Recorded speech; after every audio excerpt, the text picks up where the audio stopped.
Hace algunos días me encuentro en la ardua tarea de escribir algo sobre David Lynch. Tuve vaivenes y mucha frustración al buscar la mejor forma de rendirle homenaje al director que cambió mi forma de ver cine. Llegué a la conclusión de que la mejor forma no era intentar explicarlo. El cine de David Lynch no es una narrativa lineal ni un conjunto de respuestas. Es un rompecabezas donde algunas piezas simplemente no encajan y otras parecen estar ahí solo para desconcertarnos. Entonces, ¿cómo hablar de alguien que construyó su legado en lo inexplicable? Tal vez lo único que puedo hacer es llevarte conmigo en este viaje, compartir cómo su obra me marcó y dejar que vos encuentres tus propias preguntas. Un poco también cómo nació este canal, no devorando contenidos para ustedes ni haciendo resúmenes sin dejarlos pensar, sino invitándolos a la experiencia.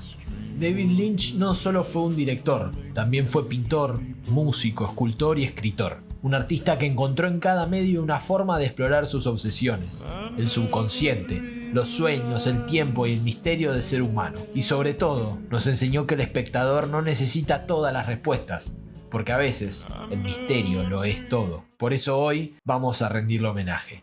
Vamos a recorrer su historia, su arte y su legado en el cine. Hola, soy Teo César y esto es Cinema para Vicio.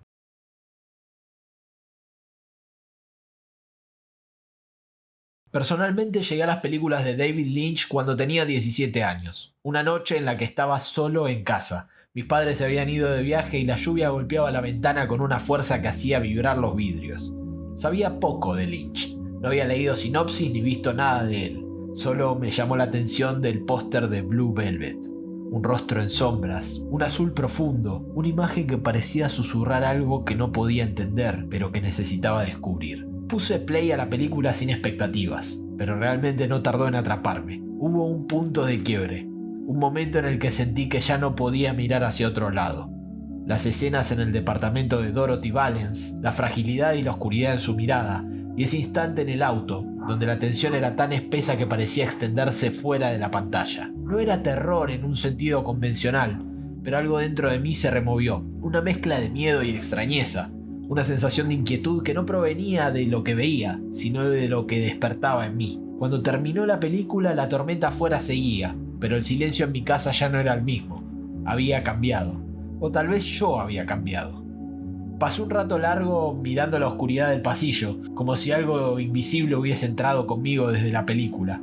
Yo no había entendido qué había visto exactamente y tampoco sentía la necesidad de entenderlo. Con el tiempo comprendí que el cine no es solo el impacto inmediato, no se trata de consumir una historia y seguir adelante. Es algo que se queda con uno, que fermenta en la mente y que regresa en momentos inesperados. David Kate Lynch nació el 20 de enero de 1946 en Missoula, Montana. Creció en un entorno típicamente estadounidense, entre casas con jardines bien cuidados y cielos abiertos que parecían no tener fin. Pero bajo esa superficie idílica, Lynch siempre sintió una inquietud. Su padre, investigador del Departamento de Agricultura, llevaba a la familia de un estado a otro, y en esos traslados el joven David comenzó a notar la extrañeza escondida en lo cotidiano, la forma en que la luz del atardecer podía tomar una calle familiar en un lugar ominoso, o cómo un silencio inesperado podía ser más perturbador que un grito. La pintura fue su primer lenguaje, el arte fue su primera obsesión. En 1964 ingresó a la Escuela de Bellas Artes del Boston Museum, pero abandonó tras solo un año. Buscaba algo más vibrante, más vivo. Se trasladó a la Academia de Bellas Artes de Pensilvania, en Filadelfia, una ciudad que lo marcaría profundamente, y allí descubrió que el arte no debía quedarse quieto en un lienzo. Mientras pintaba, soñó con imágenes que se movían y hacían ruido. Ese impulso lo llevó a experimentar con el cine. Sus pinturas comenzaron a cobrar vida con sus primeros experimentos fílmicos. En 1967 dirigió una animación de 1 minuto llamada Six Men Getting Sick, en la que 6 figuras vomitaban en un bucle interminable. Lynch lo consideró una pintura en movimiento. Luego vino The Grandmother en 1970, un corto de 34 minutos que ya presentaba muchos de sus temas recurrentes. Una atmósfera opresiva, adultos amenazantes y un niño que escapa de la realidad creando su propio refugio. Esto le tendió el puente para su primer film, Eraserhead, en 1977, lo que yo describo como la pesadilla industrial. Rodada a lo largo de 5 años mientras Lynch vivía en los estudios de AFI, Eraserhead es una odisea surrealista sobre la ansiedad, la paternidad y el aislamiento. Filmada en blanco y negro con un diseño sonoro hipnótico, la película sumerge al espectador en un mundo donde los pasillos parecen extenderse infinitamente y los bebés no son lo que deberían ser. Inicialmente ignorada, se convirtió en una obra de culto gracias a proyecciones nocturnas y al boca en boca, marcando a Lynch como un creador único. Luego, en 1980, The Elephant Man, Hollywood notó el talento de Lynch y lo puso al mando de esta película, basada en la vida de Joseph Merrick. La película, rodada en un impresionante blanco y negro, llevó a Lynch a sus primeras nominaciones al Oscar y demostró que podía equilibrar lo surreal con lo profundamente emotivo. En 1984, adaptar la novela Dune de Frank Herbert fue su mayor desafío. Con un presupuesto enorme y la presión de los estudios, Lynch perdió el control creativo. La película resultó un fracaso crítico y comercial, y él mismo renegó de ella, pero con los años, Dune se ha convertido en una pieza de culto, un testimonio de la lucha entre la visión de un artista y las exigencias de la industria. Quienes sean fans del canal ya saben que hay un video donde explico la historia real detrás de la película imposible, Dune. Vayan a verla y me cuentan, se los dejo acá arriba. En 1986 el sueño americano comienza a quebrarse y David Lynch nos trae Blue Velvet, que luego del fracaso de Dune era una historia mucho más personal. Blue Velvet es su exploración más clara de la dualidad oculta en lo cotidiano, la oreja cortada en el césped, los labios pintados de Frank Booth, el rojo y el azul saturados, todo en la película respira peligro y fascinación. Luego de este film llegó el misterio sin fin. Lynch llevó su visión a la televisión con Twin Peaks, una serie que comenzó como un misterio policial y se transformó en una meditación sobre el mal, el tiempo y la memoria. Su impacto cultural fue inmediato. El café negro, la música de Angelo Badalamenti y la pregunta de quién mató a Laura Palmer marcaron a toda una generación. Décadas después, Twin Peaks The Return, en 2017, demostró que Lynch seguía empujando los límites narrativos. Si quieren un video sobre Twin Peaks, no tienen más que pedírmelo. Si están escuchando esto ahora, denle like, suscríbanse y coméntenme cuál es su película favorita de David Lynch.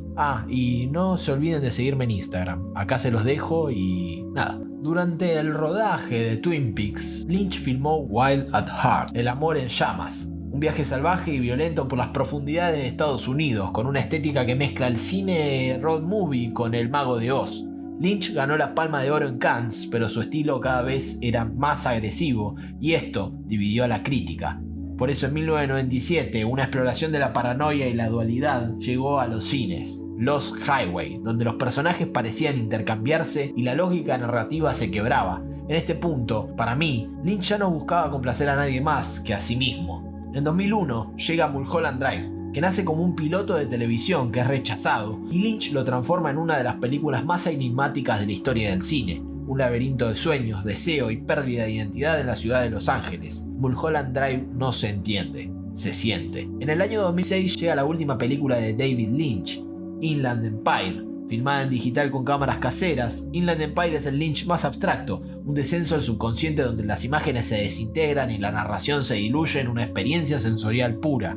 Elegí no hablar mucho sobre Firewalk With Me porque es una película que expande el universo de Twin Peaks con un tono mucho más oscuro e inquietante. Es una obra que desafía al espectador revelando capas ocultas de la historia original y elevando un poco más el horror emocional de esta obra. Por otro lado, David Lynch desde sus inicios nunca dejó la pintura. Su estilo es oscuro, visceral, con texturas gruesas y figuras que parecen atrapadas en la tela. Influenciado por Francis Bacon y el expresionismo, su obra pictórica es una extensión de su cine. Realmente recomiendo investigarla, búsquenla, es muy buena, acá les dejo un par de imágenes. Lynch, por otro lado, también exploró la música con álbumes como Crazy Clown Time en el 2011 y The Big Dream en 2013, donde su voz distorsionada y sus letras inquietantes evocan la misma sensación que sus películas. Además, en 2006 escribió un libro, Catching the Big Fish. Lynch habla de la creatividad y su relación con la meditación trascendental, una práctica que ha sido clave en su vida. Para él las ideas son como peces, hay que sumergirse en las profundidades para atraparlas. Escribí un apartado sobre el sonido en las películas de David Lynch, porque realmente es un personaje más, una presencia que moldea la atmósfera tanto como la imagen. Los zumbidos eléctricos, los silencios inquietantes, el ruido no solo ambienta, sino que sugiere, distorsiona y anticipa. En su cine el sonido puede ser un presagio, un recordatorio de algo oculto bajo la superficie o el eco de una realidad que se desmorona. Su colaboración con Angelo Badalamenti produjo algunas de las bandas sonoras más hipnóticas del cine, combinando jazz, dream pop y composiciones minimalistas con un aura de misterio. La música de Twin Peaks, con su melancólica melodía principal, es un claro ejemplo de cómo Lynch y Badalamenti lograron capturar la esencia de lo onírico y lo perturbador en una misma pieza. En Mulholland Drive los acordes profundos y las notas suspendidas refuerzan la sensación de irrealidad, mientras que en Blue Velvet la combinación de canciones clásicas con sintetizadores envolventes acentúa el contraste entre lo idílico y lo perverso. Lynch no solo usa la música de forma convencional, sino que la deja respirar, la fragmenta y a veces la suprime por completo para intensificar el vacío de una escena. En Eraserhead el sonido industrial se convierte en una cacofonía constante, sumergiendo al espectador en un estado de ansiedad casi subliminal. Te aturde. En Inland Empire los cambios abruptos entre susurros y estallido de ruido contribuyen a la sensación de pérdida de control. A mi gusto, la relación entre Lynch y Badalamenti fue más que una colaboración técnica. Era un diálogo creativo, una real pareja estrella donde la música nacía de sensaciones más que de estructuras rígidas. Badalamenti solía improvisar mientras que Lynch le describía imágenes y emociones con palabras abstractas, generando composiciones que parecían surgir de un espacio intuitivo, casi telepático. Juntos crearon un universo sonoro que define la identidad única del cine de Lynch, donde la música no solo acompaña a la imagen, sino que la esculpe, la distorsiona y la envuelve en un velo de extrañeza. El arte tiene una forma peculiar de enfrentarse al duelo. Nos habla de aquello que hemos perdido, de lo que tememos perder y de cómo seguimos adelante cuando algo o alguien ya no está. Ahora, cuando un artista nos deja, nos enfrentamos a un tipo de duelo diferente, el de saber que ya no nos brindará historias nuevas, sus perspectivas, sus mundos. El cine de David Lynch nos recuerda que lo perdido nunca desaparece del todo. En este caso, el cine de David Lynch por suerte nos recuerda que lo perdido nunca desaparece del todo. Hoy, en un mundo donde se nos exige conocer todas las respuestas antes de formular siquiera la pregunta, Lynch nos obliga a detenernos, a escuchar el silencio entre los ruidos, a aceptar la sombra como parte del todo. En una época en donde la información fluye a un ritmo implacable y la ansiedad por no saberlo todo nos devora, hemos olvidado la importancia de la intuición, de vivir con el misterio, de encontrar belleza en lo incompleto. Nos han enseñado a temer a lo desconocido, y en ese miedo hemos abierto la puerta a certezas impuestas, a respuestas simplistas que disfrazan su rigidez con seguridad.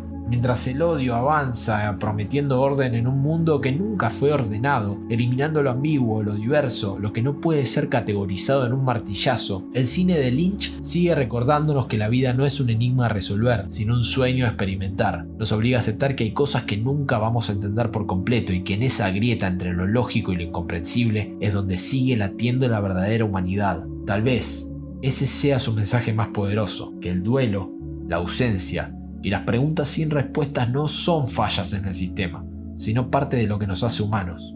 Porque mientras haya una cortina roja ondeando en la penumbra, mientras una melodía suene en un tocadiscos olvidado, mientras en algún rincón del mundo alguien siga soñando con rutas nocturnas y figuras desenfocadas en la distancia, David Lynch nunca habrá terminado de contarnos su historia. Espero que les haya gustado mi análisis y mi pequeño homenaje a este gran director. Pueden seguirme, suscribirse, darle like. Les mando un abrazo grande y como les digo siempre, vean cine. Chau chau.